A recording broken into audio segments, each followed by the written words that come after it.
Okay, I'd like to call the Executive Committee meeting to order and welcome those again who are visiting live streaming. At this point, I would ask anybody to declare pecuniary interest. I have one, as I sit on the board of directors for the Swift Inc. company. Anne, you had your hand up as well? It's for Swift as well. Okay. Because I sit on the board of directors of Bruce Telecom. Okay, thank you. So David, I'm going to refer the chair over to you and step away from... Okay, thank you, Mr. Warden. The Swift report and recommendation is before you. The recommendation that the committee receive the correspondence from Southwest Integrated Fiber Technology Incorporated dated November 21st, 2016, and further supports the release of the first payment for $172,018 for the 2015 fiscal year, and that staff return with a project build schedule prior to the release of the 2016 fiscal year dollars. Do we have any discussion? This is our share of into the pot for the SWIFT project. Mr. Chair, would you like me to make a couple of comments? Okay. What's before you, the SWIFT group have requested that the counties in the region provide the first series of payments for, as you'll recall, it's a 5-year program at $172,000 per year. The county has already paid approaching $50,000. So although the resolution reads as $172,000, County Council supported 2 independent payments of $25,000 each. So if it's approved, the balance will be $123,000. The reference to 2015 fiscal year and 2016 fiscal year is the SWIFT staff's mechanism for keeping the original program understood, because they had defined it beginning in 2015. So it's not that the county is in arrears by what could appear as 2 years. It's actually a current submission. The CAO group for the Western Ontario Wardens Council have all articulated that there is support in terms of staff being able to make a recommendation for the first installment, but beyond that, there is no ability for staff to make a recommendation, because we do not have a build-out plan, and until we have a build-out plan, it's very difficult to support that type of an investment.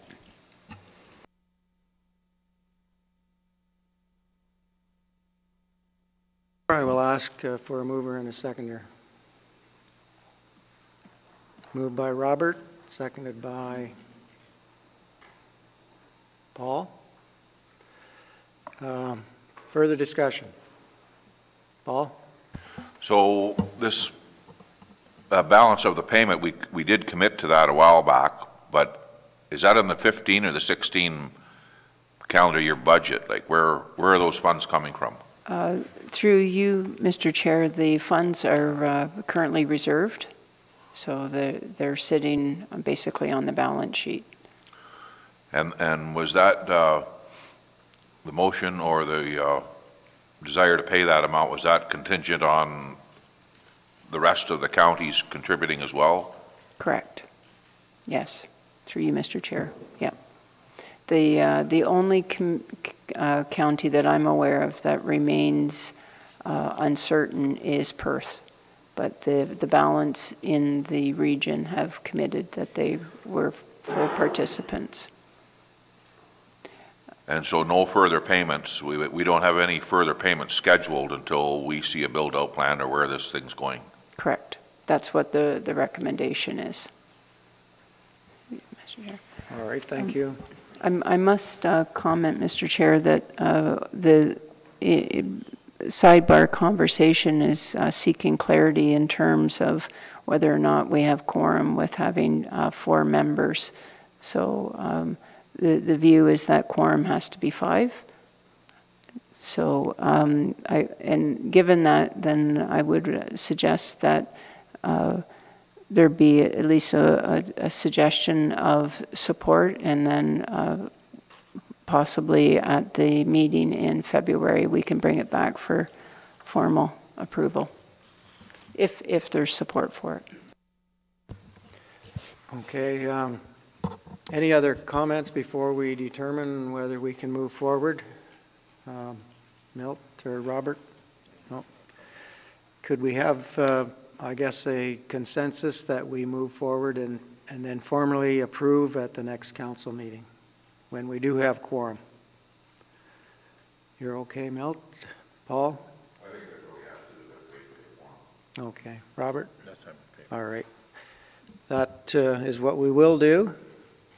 And I can turn it back to our warden.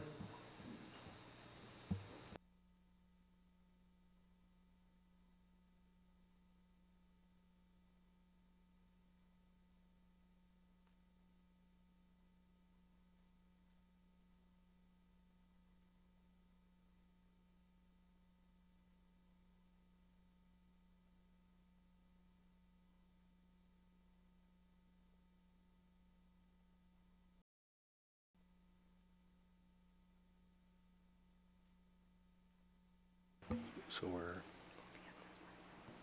staff recommendation. Okay. Okay, next up we have the Bruce brand implementation update. Kara, would you like the podium? Thank you, Mr. Chair, members of committee. Thanks for having us today. Happy New Year to everyone. Happy New Year. With regards to the Bruce brand implementation, and thank you to the committee for the working group for joining me here today. We wanted to bring a bit of an update to committee and let you know where things are at, and also talk about how we're going to move forward. If you remember, when the brand was approved in May of last year, we did speak to the need that this was going to be sort of a slow rollout, and there was going to be a number of years where we moved the brand forward. So year 1, we said, was the launch, and this was really to start to build the attributes and the image of Bruce County into all of our corporation's communications. Year 2 was where we started to move to bridging that brand and starting to engage the community at large and helping us live and promote the brand. And year 3 was sustained, so where we start to engage our key stakeholders in our brand initiatives and our deeper understanding of what we want to achieve with Be an Explorer. After we approved the brand, the cross-functional team was restruck with the intent of how we would implement the brand. And as the group met, we realized that there was sort of 4 key areas where we needed to take a deeper dive. And so those areas are with regards to the county's online presence, specifically web and social media.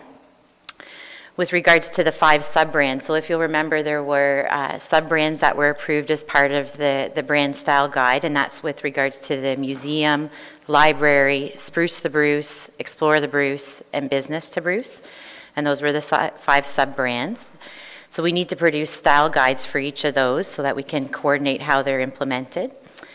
And then the last 2 that are listed there, which have actually come together as to one subgroup or working group, is with regards to employee engagement, communication, and then rolling out and employee support. That group has sort of come together in one. So we started working as staff in those 4 key areas, and as we started to work on that, and it's sort of the more pressing work and project work that needed to move forward, we realized that when we came forward with the brand, there were no specific budgets approved with regards to implementation, and that there were certain areas that needed to be advanced that were outside of our normal operating budgets. So the report you have in front of you today does highlight for committee some of the areas with regards to costing, where this is over and above sort of our normal operating budgets, and a timeline that we're looking at for implementation. You'll see in that, I believe it's Appendix A, you will see that the majority of the spending is sort of at the upfront piece of the timeline, as this is sort of our high profile and priority areas that we think need to be focused on. So the group has highlighted a need for $124,500 in 2017. So as timing worked, it wasn't included as part of our regular budget considerations, but as we move forward in 2018-2019, the intent is that anything that needs to be moved forward for the brand would be included in our normal budget deliberations. So that $124,500 has been highlighted for council consideration today, and there is a recommendation included with this report for your consideration. And also additionally, the group is seeking approval to work with Tenzing Communications on some aspects of these elements. How we move forward normally with consultants is we do an RFP, and with regards to graphic design, we do an annual RFP where they are put on retainer. Tenzing wasn't part of the landscape when we did that original RFP, but we do feel that there are certain aspects where we would like to work with them to continue to foster that voice in the brand direction. By no means are we suggesting that what we're asking for with the $124,500 is to go towards Tenzing Communications. The majority of the work that we're going to do, we will do in-house with our existing resources. However, sometimes there is a need where some outside support is required. So the second recommendation that you have in front of you today is just to authorize us to work with Tenzing where appropriate and where needed as we move forward. So again, in front of you today, you have a recommendation for the funding request in order to move the brand forward on those high-profile elements that we think need some initial attention, in addition to other areas that don't require budget, as you see spelled out in those 4 subgroups that they're working on. But then also the second recommendation is with regards to working with Tenzing. So thank you, Mr. Chair. That's my summary. Thank you, Kara. Questions from committee? Anne? Sorry, my computer isn't working. I hope I'm in the right place. But I did have a question when I was looking through the material, and that was about the branded video and music. And so was it 20,000? I was just looking at, as I remember. 24. For that part. Am I in the right place? Sorry. When I don't have my computer, it's hard. Well, I had written myself a note. And so I'm just wondering, I've done videos, like I've before, and I just, is that the normal range, or are you having special music done with it, or just for that cost? I was just curious with the cost. I mean, I think a video is a great idea and everything, but I just wondered why it was 20,000. Through you, Mr. Chair, the price is for the video and the music, and I would say that's probably a pretty conservative estimate for what we could do considering the breadth and scope of the county when we look at doing a promotional video that would encompass the entire county. So with regards to the music, to date we haven't really sourced Bruce County specific music. I was having a very interesting conversation with a musician recently where I said, do you think you could come up with an anthem for Bruce County? So that'll be a new place for us to investigate, but the majority of that cost would be likely around the video production itself. I'm just not used to that price range for videos, so that's good to know. And if you want some music, we got some good musicians over in Kincardine.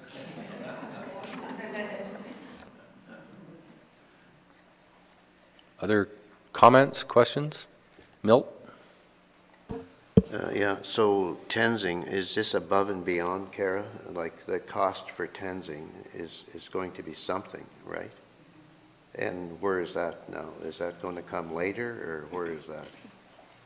The whole thing seems excessive to me, but I'm just wondering where the other is there more cost to come? These were not originally what we intended, right? So that's 124,000, which seems like a lot to me. So if I may, through you, Mr. Chair, as an example, with regards to Tenzing, so we paid them the contract to do the work for the brand for us. So this, to answer your question, is over and above that. Where we envision sort of accessing them, as an example, would be with regards to the website style guide, helping give us some direction on the layout, the look and the feel of brucecounty.on.ca. So that would be an example. So they're not, what I tried to reiterate there is they're not involved in every aspect of this. So as an example, we wouldn't have Tenzing helping us produce the seasonal photography. Staff would coordinate that, would organize that with our local photographers. So there is certain aspects of that budget that's in front of you where we feel like we do need to engage with Tenzing, but not the entire amount. So as I said, most of it will be staff driven, but there's external costs that need to be incurred. So we don't have any idea what that is at this point, Kara, do we? The external, like you say, the external cost, I'm assuming that's Tenzing, right?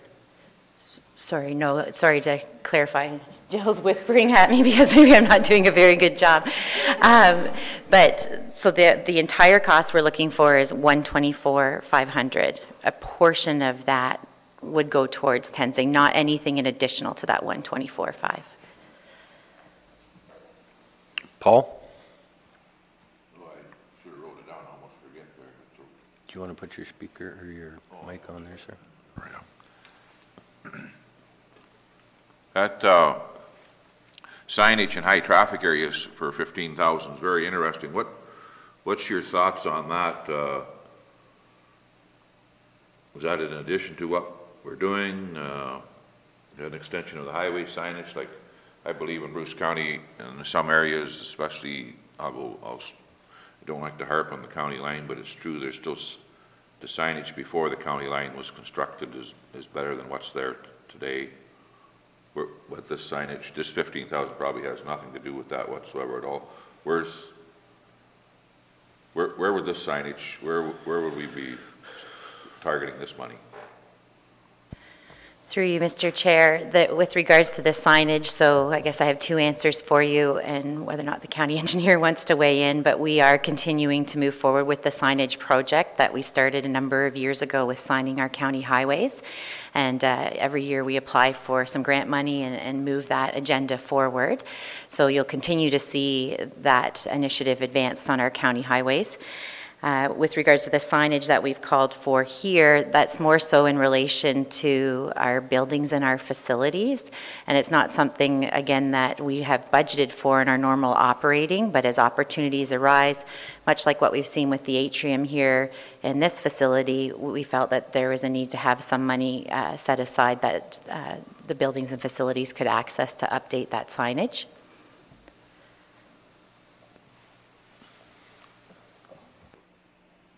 Other comments, questions? I guess I had one with regards to tax stabilization reserve. What are we setting at there, Kelly? Or I guess maybe I'd turn that over to Betty Ann.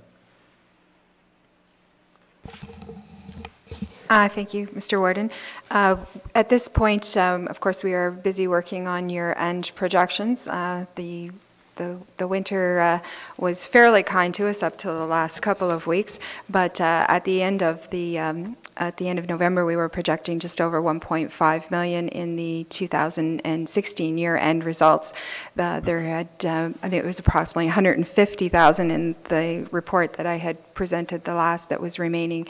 So it is, at this point, it is expected, but there are still a number of uncertainties as we complete our year-end, and those results would be presented in the upcoming months. But at this point, based on what we know there, we would expect somewhere in the vicinity, certainly greater than $1 million in tax stabilization surplus that would be transferred to the tax stabilization reserve.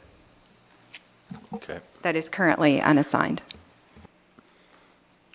Another question with regards to moving forward. So if we approve this $124,000, what are you envisioning for 2018, 19, 20 as outcome of these projects that you would like to do? Most of the projects that are listed here are, as I said, sort of the high profile, the ones we want to get started off the ground. And I think that what you'll see is a transition to those other phases, which are the bridge and the sustain, whereas this is really the launch. And this is the part that's probably most resource intensive that way, like from the sense of dollars and cents. So I think as we move forward, I sort of hesitate to say it, but I think as we move forward, as we move into bridge and sustain, we won't need this this dollar request in order to move forward. And again, like I said, we would handle that through our annual budgeting process as opposed to a separate ask as it is now. We just missed the timing this year. Okay. Another, I guess more of a comment is with the success we're having, especially on up in the peninsula with tourism and all that, how moving forward, like this is, it's great, like having all these tourists come in is all good news for all of us, but we also have issues on, you know, the other end of things like EMS and traffic issues and traffic control and all that. Do we have a plan in place to deal with the influx of tourists? And again, this is all good, but how are we dealing with that? So if we come out and we have success with this video per se, we get tourism up another 10 or 15%, we might be creating more issues to the infrastructure we have. So just a comment, it's all good, but how are we addressing that as a county?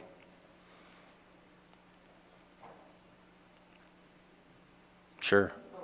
Sorry, I thought you said it was a comment, so I was just going to let it. Yeah. That.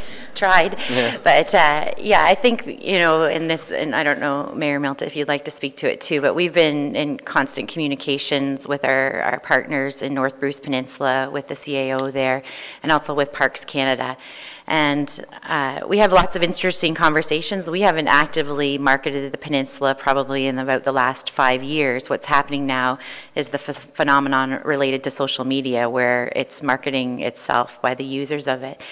What we've been trying to do is actively shift and move people around the county. So our passport program is a great example of that, where people, we've captured their attention with some of what we call maybe our rock stars like Flower Pot Island or the Grotto, but we are able to then encourage them to move throughout the entire county. If and when we host media tours, we do the same thing. A lot of people call us and say we want to go to the Grotto, and we say, well, if you're going to go to the Grotto, you have to come and see Kincardine or the interior and then move your way up there. So we've been really actively trying to shift our promotional activities so that we highlight the entire county.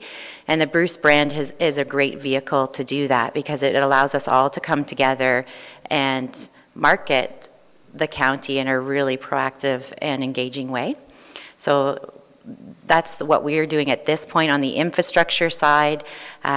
We've had sort of limited conversations with North Bruce Peninsula, but I think it's something that will become more pressing as we move forward on how we deal with it as a county. Because I'm sure you saw the article in the New York Times with regards to Canada should be the place where people are going to tour. And I had an email from a colleague in Chicago that said, free parks, admission. Canada, the place to go. So that's as good as advertising you're ever going to get as the New York Times for free, and just to be prepared for that. So, oh, sorry, Betty Ann. I just wanted to follow up on that. I did have the report in my documents here so I didn't come prepared to answer that question, but October 6th, the report, the tax stabilization, the remaining balance, and I'm not certain that there has been any activity since then, any approvals, was at $340,000. So that was what was remaining at the at the end of September, the third quarter, and if there has been any further, it's been very minimal, if at all. Okay, thank you. Any other comments or questions? Paul? I guess I'm troubled with the 124 that we passed a budget, I guess 2 months ago. And this, am I led to believe this 124 was not in the budget? And I guess my question more than a comment, why wasn't it? And the other thing maybe for Kelly to help me with, the 124, is that an actual 124,000 that we have to find, or like when you look down the list of the 5, the 10, the 5, if it's done with in-house staff, they're already on the payroll being paid. Like, how does this generate another 124,000 of expenses? Through you, Mr. Warden, I'll start with answering the first question first in terms of why wasn't it part of the budget. A great degree of that is my responsibility, because in the late fall there was still a fair amount of concern on my part in terms of the detail of what was making up the $124,000, and the timelines were very much uncertain in terms of when the county would incur the costs. Secondarily to that, these are not ongoing operational costs, so it is a fitting expense to utilize the tax stabilization reserve from it, because these are not items that we would replicate in the 2018 and future budgets. In terms of the internal resources, these costs are the actual out-of-pocket costs that we would incur to have the internal staff do the work that they need to do. In particular, things like the photography and the video, which are the lion's share of the first category, that we just don't have that expertise in-house, so that would need to be contracted. And to a lesser degree, the others are the same, but fundamentally the majority of the 124,000 is actual hard costs that the county would incur for support and services.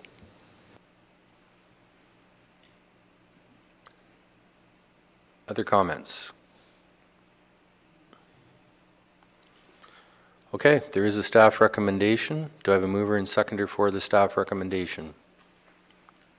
Moved by David, seconded by Paul. I will call the vote. All those in favor? Opposed? That is carried. Okay. Moving on. Sorry, Darlene.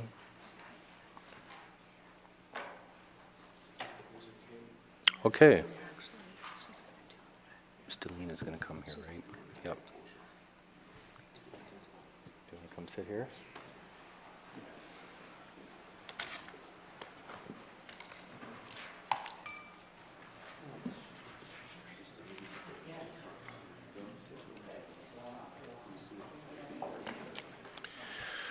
Okay, next up we have an update from Stelina with regards to the Economic Development Innovation Initiative between Bruce Power and County of Bruce. Stelina, the floor is yours. Whoops. Thank you. So we thought it was a fitting time to provide an update, since the initiative had started back in June. And so it's about 6 months in now, so it was a great opportunity to come back now to let you know about things that have been going on and things that will be going forward in the next few months. So the purpose of, so I'm going to focus on 4 key areas. One is the broader engagement that has been done to date related to the work that I'm doing. Some of the key activities that we've been working on around the development and moving forward on an investment strategy. Some specific supplier outreach that we've been doing, and some of the next steps are like a 3-month outlook. So in terms of engagement, we've been fairly busy engaging the municipalities, as the other counties, as well as suppliers. So this is kind of just a timeline of what we've been working on to date. As I think many of you were in attendance at the Economic Development and Innovation Summit that we hosted in September, which was an opportunity to really launch this initiative and get all the right people in the room to let them know about what we were working on. We've also had, I've also provided updates at 2 quarterly CAO meetings to engage all of the CAOs from the member municipalities. And we've had our first advisory committee meeting, which was back in October, and the advisory committee is made up of about 35 members. There's 2 members from each municipality in Bruce County, as well as members from Grey County, Huron County, and also other relevant organizations like the Ministry of Economic Development and Trade and OMAFRA, the Labor Market Planning Board, and the Canadian Union for Skilled Workers.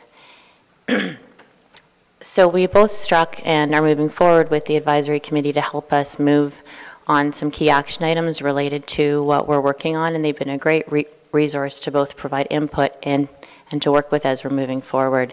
I do have a meeting, we have a next meeting scheduled for next week, which I'll talk a little bit about what we'll be working on. In terms of engagement with suppliers, there's a couple of different things that we've been doing. The initiative and the interest in bringing more suppliers to the area was introduced by Bruce Power, CEO Mike Renchek, and James Skoniak at an advocacy committee call that they had had a few months back to let them know that this is what we're working on and we're interested in having more of them here local. Another way that we have been doing outreach to suppliers at kind of a broader level was through, in November, there was a Bruce Power OCI Supplier Fair held at Bruce Power. And it was myself and the steering committee members, which are the CAOs from the 3 Lakeshore communities, as well as Kelly Coulter, were in attendance at that event. And it was a great opportunity. There were about 100 supplier booths there, and working with supply chain, we were able to identify maybe the top 20 that we should really be doing outreach to, like the largest suppliers that should be aware of what we're doing and have my contact information should there be an interest in looking for something local. So I was able to do outreach to about 10 to 15 different suppliers at that event and provide them with information, and got a sense from them at that time as well at what the real interest is, or the short, medium, and long-term interest is in expanding into the area, which was a great initial introduction, and be able to kind of do follow-ups with those companies as we go forward. So some of the key activities that we've been working on, I have been developing a nuclear industry investment strategy, which is really going to be designed to almost be like my work plan to focus the work and the activities that we'll be doing through this initiative, as well as a communications tool, which will be able to, sorry, I'm not comfortable in this chair, sliding. Sorry, as well as to be able to use as a communications tool as we move forward to let the municipalities, the region, and the suppliers know kind of what the key action items are that both the community is moving forward on, that Bruce Power is moving forward on, and that everyone together is moving forward on to support an increased supplier network and increased employment in the region. So we did gather feedback at the summit on the development of a strategy, received additional feedback from the advisory committee, and I've developed a draft which should be ready to present in the next month or so. So I just wanted to touch base on a couple of the key activities around that. One area is around the outreach and awareness, and the other one is on information gathering and an inventory that we've been working on. So for outreach and awareness, we've been developing supplier-targeted promotional material. And one of the things that we've been focusing on is that we're not really promoting the region in the sense that we're going out and doing like a blanket type promotion. The promotion of the region is Bruce Power. That's why suppliers want to be here. So that itself is kind of the promotion. But what I've been working on is more promotion of the initiative and how we can help them to both facilitate relocation or expansion here and to meet their ongoing needs as we move forward. So again, as I mentioned in the broader engagement piece, we've been engaging all relevant community partners, the municipalities, the counties, and other relevant economic development players in the region. And then another piece of it as well that we've been working on is raising awareness of the region to new and prospective employees working on the Bruce Power site. Through a lot of the work that we've been doing, I think both with Bruce Power's trades, people that are coming in and out, like the transient type workers, suppliers who have a number of workers on site during outages, and that will have more workers on site during the long-term investment program, is really helping to give them a better sense of what we have to offer in the area. So there's two pieces that, and I'll mention it a little bit in the next steps as well, that we're working on is a welcome website for those types of workers, like new prospective employees, to, one, provide information on temporary housing, because there seems to be a bit of a gap there, as well as to promote spending money in the region. So a site right now that will have business coupons for all of the municipalities, which we'll be working on promoting extensively over the next couple of months to actually get these transient workers or these new employees to start to spend more money in the region. And then a third piece of that as well will be providing more information or general information on the region. So anything else you might need to know about the communities in the area, this site will kind of be a one window into existing websites and resources and other information that will be available to them on the area. In terms of inventory, there's two pieces that we've been working on. One is an inventory of underutilized assets, so your buildings and your lands and your infrastructure in the region that I can then compile to present to businesses interested in expanding to the area, to kind of give them a short list and to work with them in identifying like the most suitable facility. And the other piece is an inventory of grants or funding resources that suppliers might be able to access. So funding from the Ministry of Economic Development or community funding or different kind of funding that if they're expanding here, that might be available to them to help to give them a better incentive to settle here. And then the last piece in terms of analysis or inventory is understanding the long-term labor market needs of Bruce Power and their suppliers. And this piece has a lot to do with more of, I think, the residential development, to be able to understand what the growth may look like and how we can better accommodate that growth across the communities. And then in terms of supplier outreach, I'll just touch quickly, kind of give an update on the different specific outreach that I've been doing over the last little while. One is information gathering. There are a handful of suppliers that are already in the area, so I've met with most of them, and it's really just to understand kind of what were the favorable conditions that supported them coming to the area, what was their experience in establishing a local presence, who did they work with, what did they find helpful, what was their reasoning for locating in a certain area over another, and just also assessing a need for kind of both initial and ongoing community and municipal support. And on that, I'll just mention a couple of things. Again, I mean, the number one reason why these suppliers are here is because they want to be closer to Bruce Power, because they recognize that that's important in securing future contracts with the company. And generally, once they receive that large contract, then that's when they start to think about, okay, maybe we should look at setting up an office here.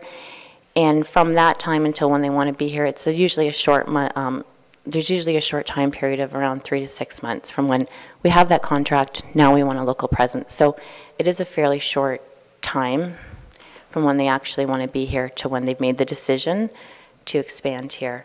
Another thing I'll mention as well around that, because I think that it's important, I'm calling it continuity of care. It's my job to help to facilitate the process to get them here. But I think that once they're here, it's the role of the community and everybody to help to provide them with the information and the support that they need to help them to settle into the communities. A couple of examples was the idea of like the housing. Like a lot of the suppliers that are coming here are paying hundreds of $1,000s in hotel bills, where, you know, looking at what kind of other accommodations might there be for housing, and just kind of being able to give them the information and resources they need to settle. Another one of the companies said, you know, like, where do we buy our office paper?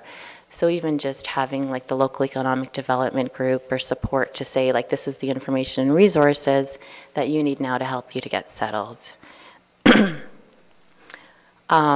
terms of promotion, I think I've touched on some of this already. We've developed promotional material.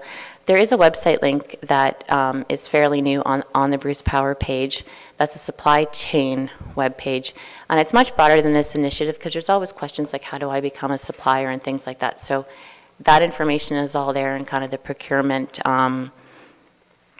schedule and things like that. But it also includes a page on this initiative with the region with my contact information. And I'm looking at ways to enhance this page a little bit more in the near future. And again, the initiative was introduced during the November Bruce Power Supplier Fair, not just by us walking around, but also introduced by Harry Hall in his opening remarks.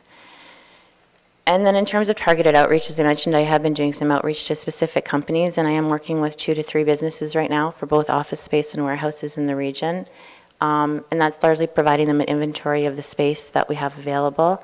And we're working closely with the relevant developers or different organizations to help to give them the information they need. And most of the insight that I received during the supplier fair was that there is significant interest, like in 6 months plus. And a lot of this is because contracts are now, over the next 6 months, are being secured between Bruce Power and suppliers for the long-term investment work that will be done. So over the next 6 months, I think we'll see a lot of activity around this. And I'll just touch quickly on some next steps or a 3 months outlook. As I mentioned, we have an advisory committee meeting coming up next week, which we'll be talking about some key things that we'll be working on the coming weeks, like the Welcome website, a developer outreach workshop, which I'll touch base on in a moment, and continuing to gather inventory. Again, the new employee welcome website we're currently working on, and we'll be doing a lot of promotion to businesses in the area to have them to post their coupons. The whole website development and the posting of the coupons is being sponsored by Bruce Power. In February, a number of us will be attending the Canadian Nuclear Association annual conference, and I know that there are members from some municipalities also attending, and we'll be working on briefing packages for everyone to help to give them kind of the information they need during the conference. There was a plan to do updates to municipal councils alongside the economic development strategy, but given the various activities going on right now, my portion of that update I'll likely move forward in the spring. I'd like to go to each of the municipalities to give an overview of the work I'm doing, maybe have some quick wins or some concrete deliverables that we've been working on in the spring. And we're planning to host a developer outreach information session in March, which is really a way to connect the development community to give them a better understanding of the Bruce Power long-term investment program and what it means for growth in employment and growth in the region, so that the development and the realtor community can really start to think about how to move forward on supporting that, or proactively then supporting growth in the coming years. And the workshop will also hopefully be an opportunity to connect the advisory committee members and the municipalities with the developers, so that there can be a conversation about how the public sector can help to move forward on supporting or alleviating supporting the process for moving forward with planning or whatever else needs to be done to get the necessary approvals for buildings and land development. And that's it. Good, thank you, Stelina. Comments from the committee? Questions? Anne? Thanks, Stelina. I appreciate all that you're doing in this initiative, and I think it's a very, very good initiative. And, you know, like you say, it's baby steps here and there, but I think they're very important. And so at next week's meeting, I just was wondering how valuable, where do you see that committee fitting in? Is there any input we can come prepared for locally, like next week? Or will you tell us at the meeting? The agenda will go out later today. But yes, there is. I think for the next meeting, we will be looking at gathering input at that meeting on the actual welcome website and the content and how to promote it. And we'll also be looking at gathering insight and feedback on the developer information session in particular, and how we can structure that session to kind of get the information that municipalities need from developers and give the developers the information they need to support growth in the area. So we're hoping to have a robust conversation during that session. And the information will be going out later today. In other words, she's not telling you. Other comments? David? Yes, the targeted suppliers that you've reached out to, at this stage of the game, are they thinking renting, or are they actually thinking purchasing property or purchasing buildings? Are they that far along in discussions, or do you know yet at this point? It's a mix. I'd have to say it's a mix from what from the ones that are far enough along. It's a mix between leasing and purchasing, depending on what their needs are. But in terms of the broader group, I'm not really sure yet. Okay, other comments? Kelly? Through you, Mr. Warden, the one point that we're now starting to shift into is with this, all the good work that Stelina has done, we've advanced quite well. And to try to prepare for when we land a couple of the businesses, we're starting to have a discussion about what does it mean operationally, both from the county perspective as well as all of the local communities?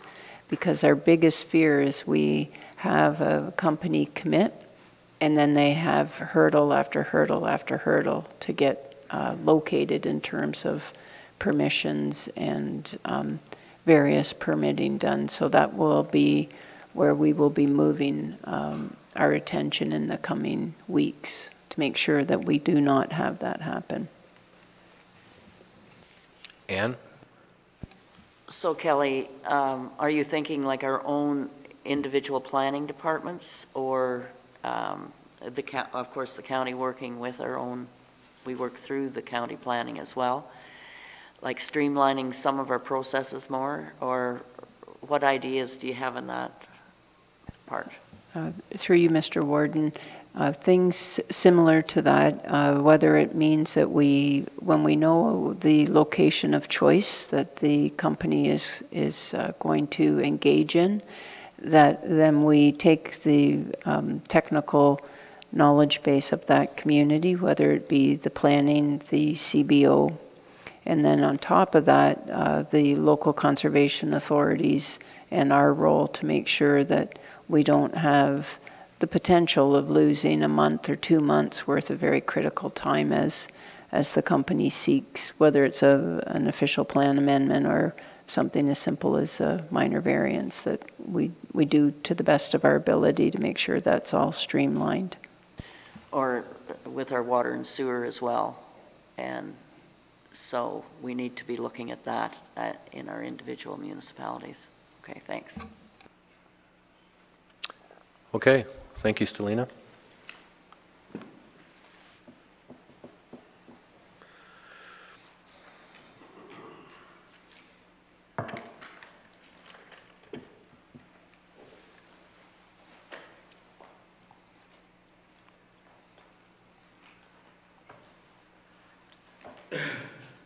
Okay, next up is the Corporate Policy Executive Brief, Ontario's Climate Change Action Plan. It's a long one.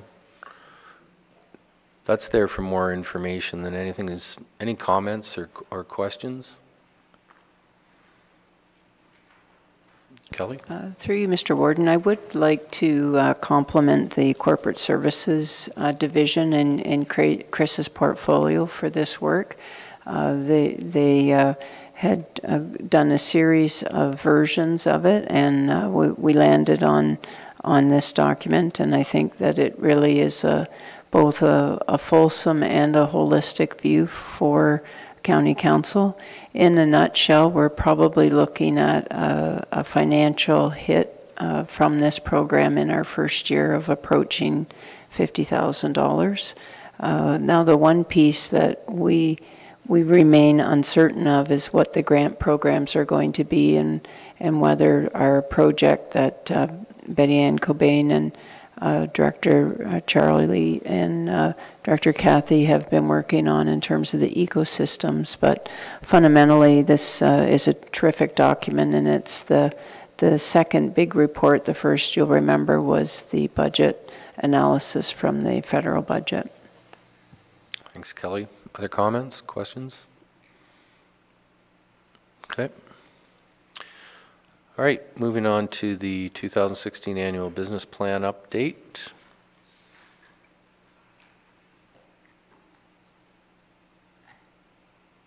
Kelly, I'll turn that over to you.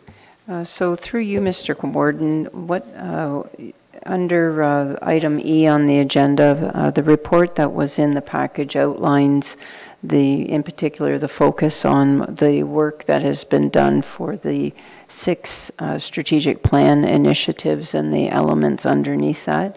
Of course, attached to this is the work of the operational review, and I'm absolutely thrilled to be able to report to County Council that we're approaching 81% complete on the recommendations for the operational review. Just in real high levels in terms of particular items that are worth mentioning is the work in the departmental integration in terms of the IT and the finance combination, and as well the 2 long-term care facilities, and the work that's been done in that group throughout the year has been quite remarkable.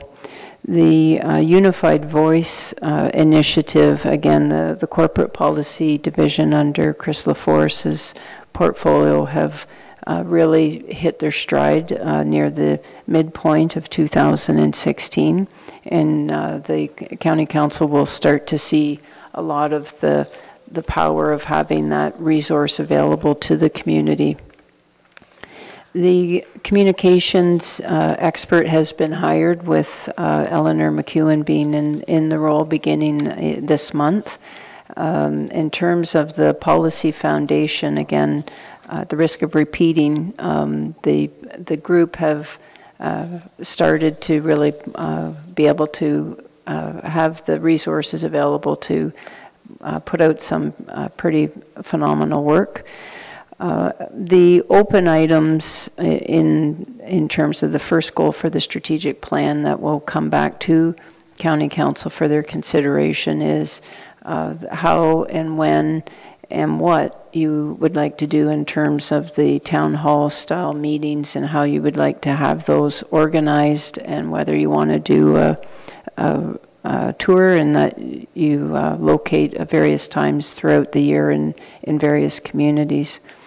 For the leveraging of technology, with the obvious exception of the IT group, I do want to mention that the work that's being done by Library Services, the Museum, and Planning and Development really have been leaders in this area, in particular for the operations.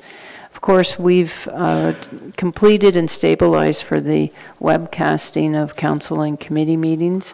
There is a desire on Director Cobain's part to start to figure out a way that when you're the individual at home and you're watching it live stream, that you can see and read the documents that are being referenced on the screen. That is feedback that's been received and trying to get addressed so that the viewing public can read the document and along with as the presentations are occurring. In terms of finding new ways to engage the public, there will be a cross-functional team formed to start to address that in 2017. In terms of our work with engagement of our staff, in the 2016 year, we contracted with Schulich Business School at York University as well as Western, and we've engaged in a couple of training programs through those 2 universities. And in addition, we've completed cohort 3 and 4, and in 2017 we'll be completing cohort 5 for the leadership certificate from Loyalist College. For the expansion of our learning opportunities, it's very similar to item B in terms of giving more opportunity for our staff, and it's just going to be a constant evolution. The power of the cross-functional teams, I don't think, can be underestimated, whether you reflect on the branding and imaging work or the work for the rental mileage policy, rental mileage and travel policy, along with the procurement group. All 3 of those cross-functional teams have really done a lot of really good work, and in particular the mileage policy is being viewed by others as best in class, which is a real tribute to that team. The elimination of our own red tape, again, we'll highlight a little bit about the work that Betty Ann Cobain has done with IT and finance, as well as Charlie Young in the long-term care facilities. And we're starting to see the benefit of those works. For the elimination of duplication of services, everybody, or every organization I should say, has an Achilles heel, and this is certainly ours, where between the reduction of our own red tape and duplication of services, although we've improved greatly, we have a long way to continue to evolve here in this area. But with some of the benefits that Council approved, and we're starting to see the outcome of, are things like the leased vehicle, where you will be getting a report shortly on the financial savings that initiative is providing to the organization. And it's been really gratifying that for many of the weeks the vehicles fully used, so there's hardly a day goes by that it's not getting used, which is a terrific thing. The Patients First Act and the work that's being done with the LIN and the evolution of the CCAC remains an anxiety source for the organization. We're particularly concerned that when that occurs, because they are effectively our admissions for our long-term care facilities, we really don't know what it's going to mean. Today we don't know. So there's a fair amount of uncertainty.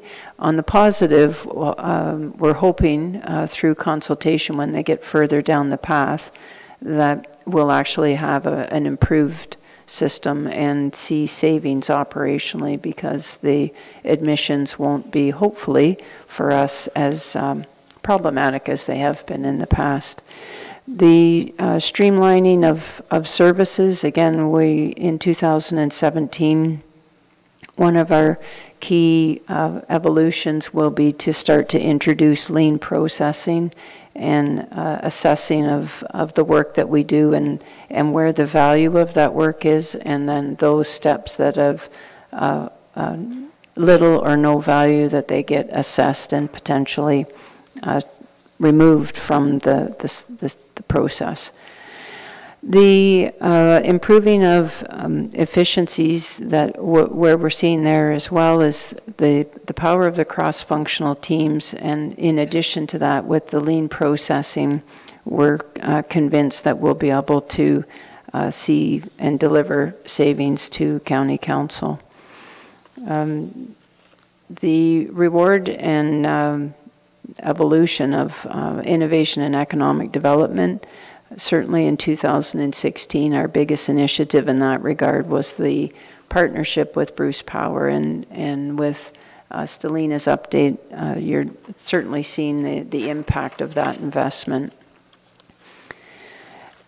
For the coordination of making sure that what's on our agenda gets on the agenda of others, again, although it's been 2 years in the making, we, in the latter half of 2016, have started to see the impact of having that focus. Certainly number one was being invited as a county to participate in the Healthy Communities Initiative, and then recently in December when the Ministry of the Attorney General sought our support for an initiative because they knew that it was a primary goal for this community, which was very, very reassuring. And with that, Mr. Warden, I can answer any questions. Okay, thank you, Kelly. Ann? You mentioned the CCAC and admissions to long-term care. I was just, I'm just interested. You know, I've always had problems with so many layers in the health system, so I just want to know how it works. So for long-term care, every admission has to go through CCAC, which is becoming, even with community living now, I think they're taking over there as well. So what is it about the process that is difficult? Is it just because it's so paper intensive and you have to get so many, like a medical referral here and there and financial and all those types of things? Is that it? Through you, Mr. Warden, I'm first going to defer to Director Charlie Young to give a bit more insight, and then I'll complement his comments. Thank you, and through you, Mr. Chair. The laborious part of the process right now is getting and receiving the long-term care home, receiving a current assessment of the resident who they would be receiving, a health care assessment, in order for them, the long-term care facility, to be able to make a educated decision as to if they can receive that resident and provide the care that's necessary.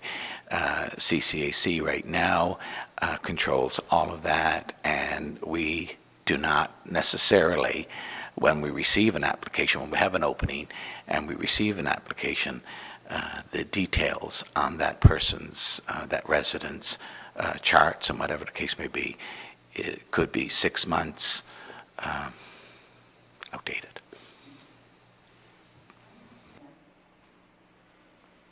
David? One of our priorities in the last couple of years, not recently, but maybe 2 years ago, was to make sure that we retain the sustainability of our court facilities in the county town, and I'm wondering where we're at with any discussions with the province or with anybody in the court system in that regard.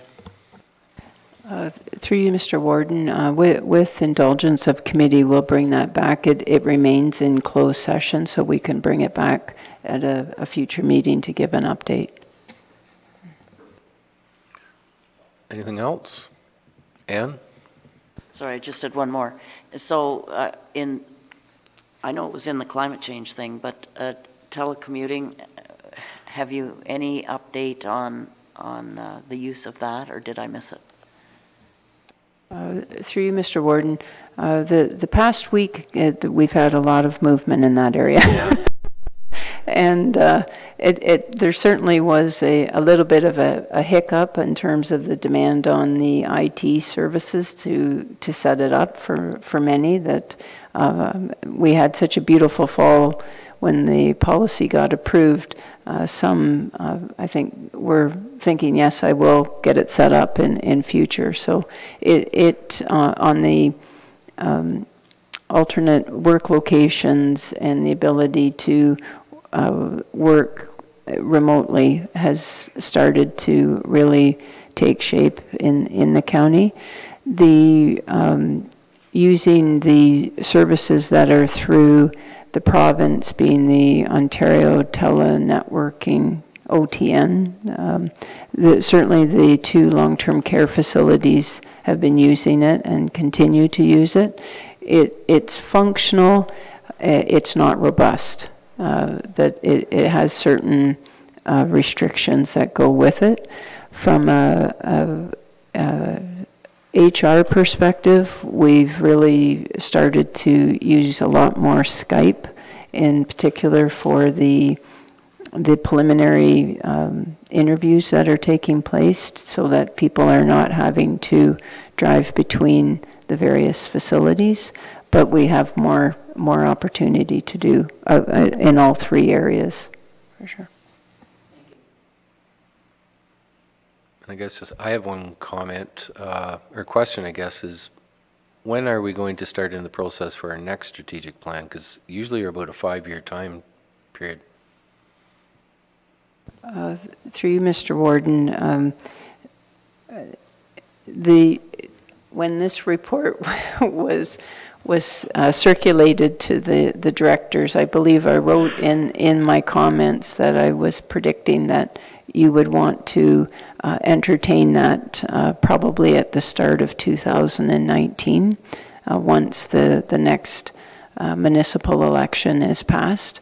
Given the advancement of the timelines of when council would take office, it's now November 25th versus the December date, so there may be some opportunity to start in late 2018, but that would be my recommendation for council's consideration. Okay, thank you. Okay.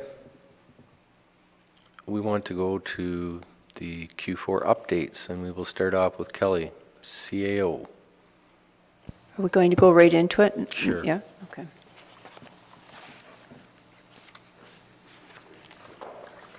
Paul, do you want a break, is what you're saying? Okay. He needs a coffee.